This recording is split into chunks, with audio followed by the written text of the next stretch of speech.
Hi, welcome back to the channel. I'm Kevin, and this is Unsupervised.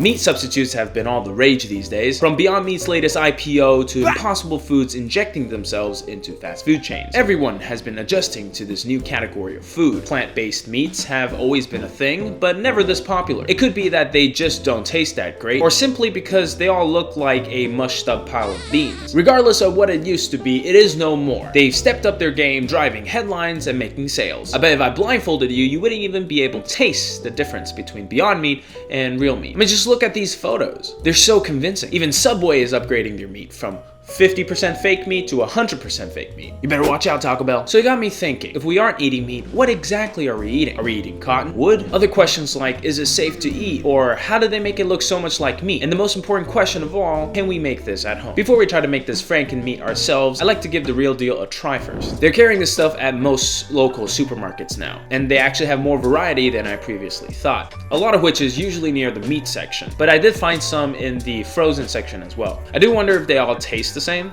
because I did see that they have the Beyond Meat in sausage form and hamburger patty form. But for the sake of this experiment, what can be better than to recreate the all-American hamburger patty?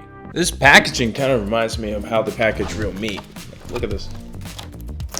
And it does look like ground meat. Look at that. Color is pretty spot on. The smell isn't though. It's a bit mushier than real meat is. The smell kind of reminds me of what fresh packaging adhesive smells like. I wonder if you get food poisoning from this. It sure doesn't taste very good. It'll probably be better after we cook it. When I put it in the pan, it cooked like a real burger, but just for comparison, I bought some real beef as well. Here you can see the color difference between the cooked fake meat and the raw fake meat. One thing I was unsure about is when to take it out of the pan. I usually like cooking everything to a medium rare, but I think for this one, we're just looking for some nice crispiness on the outside. If we cut into both patties, you would see that the Beyond Meat burger just isn't as juicy as a real meat burger. Of course, there is probably more fat in the real burger, but that's also where the beef flavor comes in.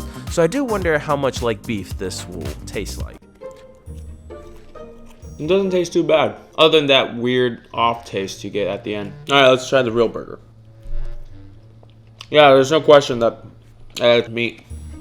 Nutritionally speaking, they're both pretty much the same. I can see how if you put sauce over this and toasted slices of bread, you wouldn't be able to tell the difference. But then again, there are other meat substitutes that you can cover in a layer of sauce. So I'd say the only thing going for this Beyond Meat burger right now is it looking like a burger. Sorta. So it's time to find out what they put inside. So according to the back of the packaging, we have pea protein isolate, coconut oil, methylcellulose, maltodextrin, natural flavors, sunflower oil, vegetable glycerin, dried yeast, beet juice. And I guess that's it. Okay, so here's the plan. We're gonna separate all these ingredients into three major categories. The meat itself is basically made up of a bunch of fiber and powder, which is the majority of the meat. All the oils are just to add flavor and to bind everything together. And to make it look like real meat, we'll add some beet juice to the mixture to make it red. One of the powders we'll be using in this experiment is pea protein isolate, which is this bag. It's essentially a protein powder. So let's start off by making our meat by adding a scoop of this. Oh, it kind of smells like the meat already, actually. Scoop of that. So now we have some protein in our meat. We need something to bind it together. You can think of cellulose like rope and starch as a finer version of that. They won't impact the flavor of the meat, but it'll just add more substance. So we can have a patty instead of a protein shake. I'll be using potato starch for this. Seems like a good starch. I like potatoes. What's with these bags? It's like cornstarch. And replace cellulose with citrusel that I found at the store. The active ingredient in here is actually methylcellulose, so that's perfect. But it is made for constipation. But that's all I could find. I also could only find the orange flavor, so our meat is gonna taste a little bit orange. But I'm sure the color will contribute to the overall aesthetic. So that's what we have so far. So one of the last items on our list is gum arabic, and that will complete the pulp of our meat right here. Gum arabic is used to thicken products and keep everything together like gum. You find it in gum. We will just add a sprinkle of this. I think that's enough. And that's what we have. Moving on to our fats. They have all these different oils. I think we can just replace all that with coconut oil. I believe that coconut oil will add to the thickness of this because Coconut oil is solid at room temperature. Is it? Now, one of my concerns is when I put this in the pan, the coconut oil is gonna melt. And I don't know if that's gonna keep everything together. I might put a little water in here too. All right. Doesn't look like we have enough meat here. So I'm gonna add one more scoop of the pea protein isolate. And since I can't get this thing to be more or less a paste, I'm gonna add some canola oil as well.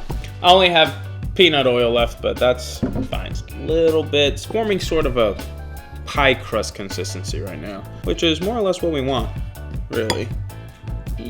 For that nice rose pink color, we're gonna be using beet juice. They use citric fruit extract and ascorbic acid. I'm assuming to prevent the meat from turning gray on the shells, but since we're cooking this right away, I see no reason we have to add that. Our beets. I've heard these could leave quite a stain. Look at that. Yeah, this thing won't juice like a lemon. There's no give in that. It's a root vegetable. Yeah, nothing. Not even a little bit. Maybe if I put 2. It's cracking. Oh, it got dropped. You see that? I got dropped. Second drop. So beet and blend.